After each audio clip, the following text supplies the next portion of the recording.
Et bonjour à tous et bienvenue dans cette nouvelle revue de presse. Aujourd'hui, dans les articles que je vous propose, dans un premier temps, nous allons parler de YouTube qui va bientôt exiger la double authentification pour 2 millions de comptes. Et dans un second temps, nous allons reparler bien évidemment de la fuite de Twitch 24 heures après, quelles sont les news et surtout quels sont les risques pour nous utilisateurs, parce que c'est principalement ça le sujet qui est inquiétant pour nous, c'est est-ce que nos comptes ont été piratés? Eh bien apparemment non, et d'ailleurs Twitch a sorti un petit billet de blog qui va tout nous expliquer. Nous démarrons donc cette vidéo avec YouTube qui va bientôt exiger la double authentification pour 2 millions de comptes. Les vidéastes membres de leur programme partenaire YouTube auront l'obligation d'avoir la double authentification pour continuer à proposer des vidéos. Pour rappel, l'authentification en deux facteurs, c'est quoi? C'est bien, ça prend la forme d'un deuxième code qui est temporaire que l'on récupère sur un smartphone par SMS ou via une application dédiée et qui a été probablement associé à un compte, c'est-à-dire on va mettre son mot de passe, on va recevoir un SMS ensuite au moment de l'authentification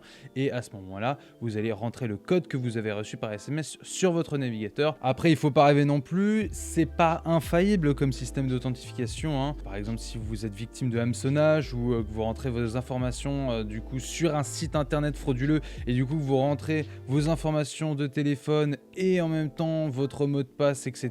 Là, à ce moment-là, le hacker a juste toutes les informations dont il a besoin, double authentification ou pas. Mais du coup, qu'est-ce qui va changer pour nous? Et bien pour l'instant, YouTube se concentre plus ou moins sur son programme de YouTubeurs, donc ça va aux alentours de 2 millions de comptes qui vont avoir cette obligation de mettre en place une double authentification, mais à terme, Google souhaiterait vraiment avoir ce système de sécurité global sur tous les utilisateurs et il vise jusqu'à la fin de l'année 2021 150 millions de comptes qui basculeront automatiquement sur la double authentification.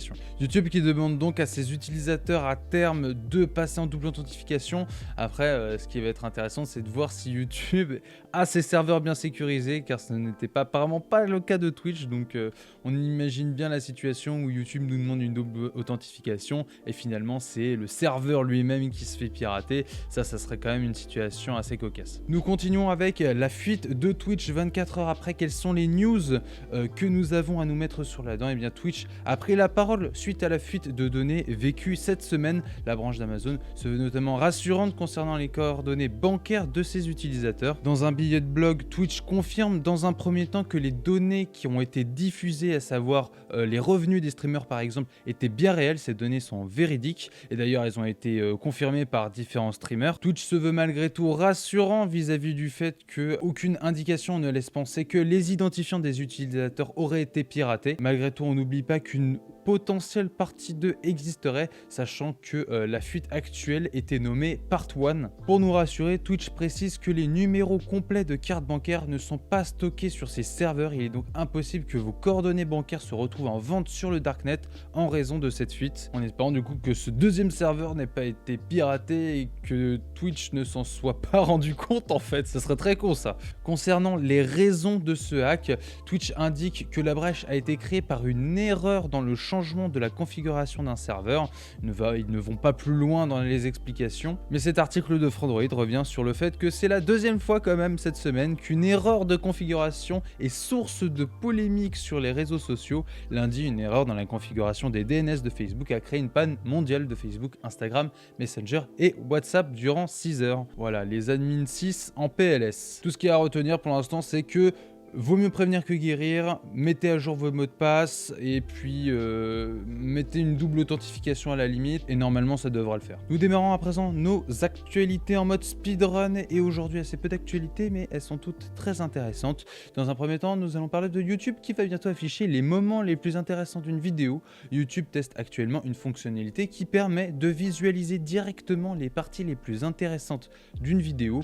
Concrètement, la plateforme affiche un graphique à la place de la barre de progression dont les points les plus hauts représentent les moments les plus visionnés par les utilisateurs. On ne sait pas encore quand elle sera déployée pour le grand public, mais pour ma part, je trouve ça assez intéressant.